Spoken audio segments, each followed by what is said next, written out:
ça. La ministre, un plan. Oh, ça, c'est blanc. Oh, oh. Hey, qu'est-ce que tu regardes? Hein? Rien. Ah, c'est les nouvelles qui commencent, laisse ça là.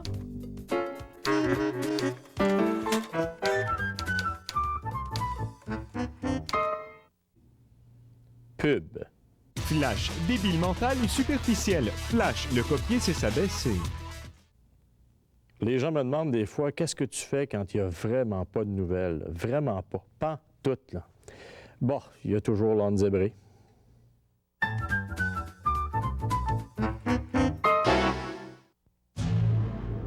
Le Grand Journal pour tous est rendu possible grâce à l'Institut d'informatique. Pour les sourds.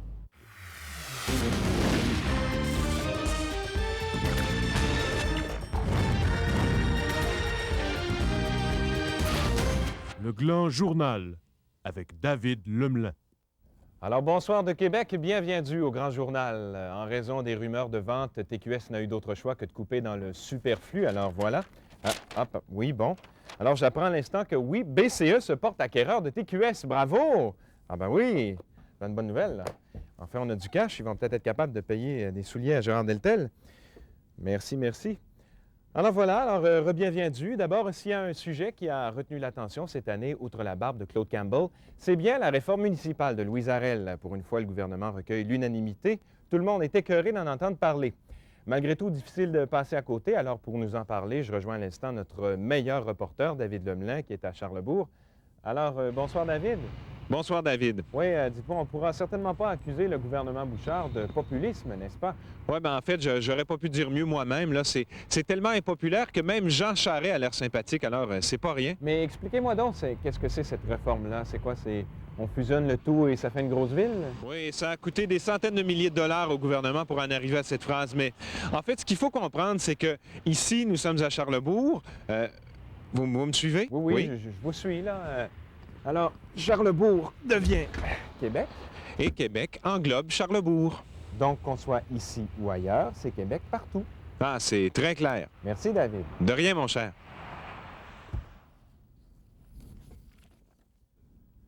Quand on est battu, il faut l'avouer, et TVA nous a eu pas à peu près, on sait qu'à Saint-Émile, un enfant est mort écrasé par un autobus scolaire. La ville, dans un élan de générosité, a placé un brigadier peu de temps après. Et TVA a découvert que le brigadier en question, le Fourbe, était un employé municipal sans formation de brigadier. C'est fort. Aussi, pour remédier à la situation, notre collègue Jacques Nadeau a assisté à une séance de formation du dit brigadier sans scrupules. Alors David, je me suis astreint à suivre ce cours de brigadier scolaire. C'est un cours de niveau universitaire qui dure 45 heures. D'abord, dans les 15 premières heures du cours, on apprend à maîtriser cette lumière qui permet de contrôler les enfants. D'abord, il y a les mouvements de base comme celui-ci. Il y a également ce mouvement-là comme celui-ci. Et il y a un des mouvements très importants qu'on croirait oublier, mais c'est celui-là, parce qu'on ne sait jamais si un 747 va atterrir près de l'école, alors il faut être prêt à le guider en tout temps. Également, les enfants, quelquefois, naturellement, vont être récalcitrants et ne voudront pas respecter les consignes que va donner le brigadier. Alors, il est muni d'une lampe de poche de type Maglite, qui, en plus d'être utilisée pour éclairer, peut être vraiment utilisée pour contrer les enfants et leur fracturer le crâne en cas de désobéissance grave. Alors, on fait en sorte qu'ils soient équipés et comme l'avait dit Nicolas Vigneault de TVA, c'est très, très important que le brigadier soit très bien formé. Je vous rappelle les mouvements de base encore une fois en terminant. Et ça, en cas d'atterrissage de 747. Au revoir, David. Les mois à parler... Pardon? C'est beau, OK, c'est... je vais reprendre ma place. Correct.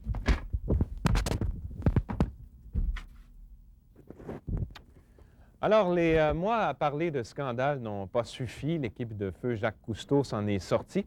En effet, le gouvernement canadien n'a pas jugé bon poursuivre les membres français car on n'a pas pu conclure que de monter sur les baleines, les pourchasser avec furie et de les apeurer sauvagement constitue là une menace pour les baleines. De plus, selon des experts, la bande vidéo ne montre pas suffisamment clairement que le Zodiac monte sur la baleine. Ces mêmes experts ont aussi ajouté que les images télévisées ne montrent pas suffisamment clairement que Jean Chrétien est un abruti. Il y a tout de même des sceptiques prêts à défendre les baleines. Jean Couillard est du nombre. Oui, c'est toujours bien. La baleine, j'étais dedans. J'avais perdu mes clés. Fin de compte, pas retrouvé mes clés. Est-ce qu'on peut me dire ce qu'on vient d'entendre? Oui, je sais, je suis en onde, oui. Bon, ouais. Alors, on s'excuse de ce que vous venez d'entendre. Alors, après la pause, on poursuit, imaginez-vous donc. Incendie monstre au jardin zoologique. Un gorille à 3 postérieurs a mis le feu accidentellement à ses gaz intestinaux. On en parle au retour. Pour donner la parole aux jeunes de chez nous, les mini-causeries du Grand Journal, présentées par Uniprix.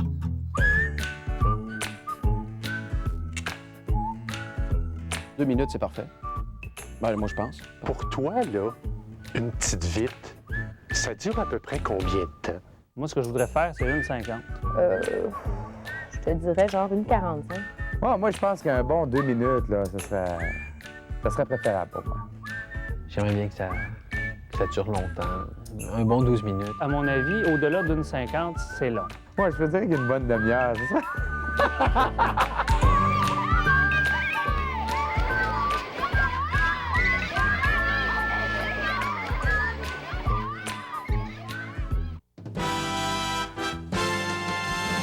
Vision Québec, une présentation de Réno Dépôt, la révolution dans la rénovation. La Jeune Chambre de commerce de Sainte-Foy procédait récemment, genre il y a 2 ans, à l'inauguration de 10 pieds de clôture Frost. L'événement grandiose, qui bénéficiait de la présence d'individus dont nous tairons l'identité, a permis de clôturer une saison absolument pittoresque remplie de speeches tout aussi futiles les uns que les autres. Ne reculant devant rien pour faire de l'argent de poche, des journalistes et chroniqueurs aguerris de TQS ont procédé récemment, comme à tous les vendredis, à de l'animation pittoresque dans des bars cossus de la région, genre Boulatec et l'autre zone. La soirée se déroule comme toujours devant des gens gênés et une couple de groupies qui n'ont pas encore compris. Chez Réno Dépôt, vous trouverez tout pour vos décorations des fêtes. Sapins, couronnes, guirlandes, figurines animées, boules de Noël, lumière, bref, absolument tout. Réno Dépôt vous souhaite de joyeuses fêtes. Réno Dépôt, la révolution dans la rénovation.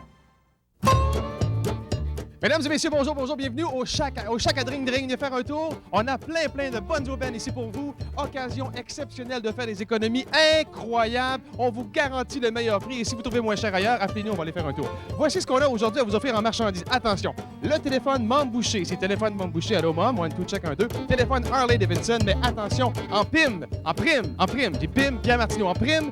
Le téléphone Pierre Martineau ici. Et, oui, j'ai dit en prime, mais oui. Vous obtiendrez un casque d'écoute avec ça. Alors, mesdames et messieurs, c'est un rendez-vous incontournable. Venez absolument venir faire un tour pour notamment ce téléphone Mickey Mouse qui est à 139,99. Le téléphone Elvis Presley. 1, 2, check. Oh yes. Thank you very much. Téléphone Elvis Presley régulièrement à 99 $, laissé à seulement 109 $. C'est plus cher, mais c'est pas grave. Rajoutez 10 $ et on paiera la TPS pour vous. Venez faire un tour. On vous attend à la cabane du Drink Drink. Pour donner la parole aux jeunes de chez nous, les mini-causeries du Grand Journal, présentées par Uniprix.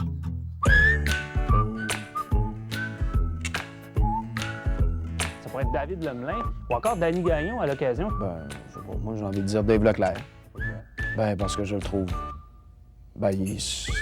Bon, fait que c'est peut-être un gars, une fille, là. OK, parfait. Ben, Nathalie Pitre. Dave Leclerc. C'est le grenier. C'est le plus grand. Ce serait Pierre Martineau ou encore Mario Vaillancourt. Oui, ils m'ont montré beaucoup. Si cette personne-là était ici devant toi, là, qu'est-ce que tu ferais? Ben, je pense que je le dégusterais avec un grand plaisir,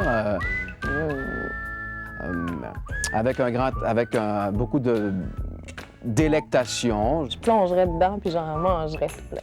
Ah oui? Si j'en avais devant moi, c'est sûr que je la mangerais. J'en mangerais beaucoup. J'en prendrais certainement dans mes mains et je m'empiffrerais de ce pas. De ce pas? De ce pas. J'y goûterais, mais devant l'abondance, je mettrais un gros saran wrap dessus pour le garder pour plus tard. Et à me l'enfiler très loin derrière la cravate. Parce que quand il y en a beaucoup, c'est moins le fun. Parce que habituellement, on sert ça dans des petites portions. Et quand tu as une petite portion, on dirait que tu en veux d'autres après. Ici, je dis souvent, on est dans la station de l'amour et de l'amitié. Je le pense sérieusement.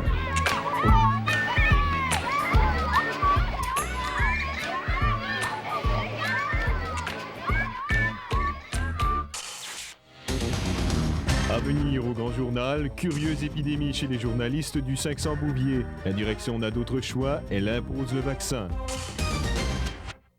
Bon, alors maintenant, on me dit qu'on a 2 minutes à boucher. Alors, OK, Francis? Bien, David, depuis ce matin, nous avons rencontré différentes personnes dans différents dossiers. Peut-être est-ce que nous pourrions regarder ce que ça donne. Il n'y a aucune raison pourquoi une ville comme Charlebourg, comme Beauport ou Sainte-Foy ne puisse pas être entendue individuellement. C'est pour leur permettre d'être là comme tout citoyen aurait le droit d'être là. C'est le devoir de l'électeur. Nous autres, on donne un service avec des autobus. Moi, j'ai répondu que non, j'avais pas pensé à personne. Mais c'est grave, mais d'une gravité, c'est jouer avec le public, c'est jouer avec tout le monde encore. Il a joué dans la Ligue américaine, c'est un plus. Il a joué dans la Ligue nationale, c'est un plus. Le chômage est à son plus bas niveau en 25 ans, 6,8 Le ministre des Finances, Paul Martin, là, il y a 10 jours, a présenté la plus grande coupe de baisse d'impôts dans l'histoire de tout le pays. Beau boulot, Francis. Vous étiez à la recherche, je présume. Tout juste, David. Et ce n'est pas fini. Il se pourrait même que ce soir, je vous prépare un reportage sur Nan Zébré, qui a été aperçu dans la région de Québec. Ben, j'ai déjà hâte. Merci, Francis. De l'arsenic... Alors, de l'arsenic dans le café. Voilà la troublante découverte que l'on a faite à l'Université Laval à un moment donné cette année. On ne sait d'ailleurs toujours pas pourquoi de l'arsenic a été introduit dans une machine à café. La police de Sainte-Foy a interrogé la machine en question, mais n'a laissé filtrer aucune information. Pour l'instant, aucune hypothèse n'est écartée, même celle qu'il pourrait s'agir d'une diversion pour permettre aux Élohim de s'emparer de la terre. Germain Toupin a lui-même bu de ce fétide produit. Ben oui, j'étais là, j'en revenais d'un cours de biopsie rénale, ça m'a donné soif, puis à la machine à café, j'ai vu un homme, bon, j'aurais pas jusqu'à dire qu'il avait l'air suspect, mais il y avait un œil de vitre avec des reflets saphir, puis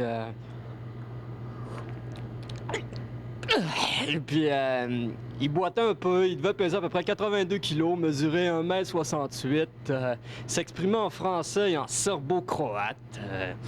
Il y avait un pied mariton, une cuisse de velours, puis il y avait un sac d'engrais écrit arsenic dessus. Mais bon, s'il fallait que je me rappelle de toutes les personnes à l'air un peu ordinaires que je croise, mais j'ai fait quand même un portrait robot. Ça allait aider quand même pas mal les policiers, là. Alors, vous voyez, mais bon, le dessin, ça n'a jamais été mon fort. La police de Sainte-Foy poursuit son enquête. Les deux doivent se présenter en cours dès lundi. Autre dossier maintenant.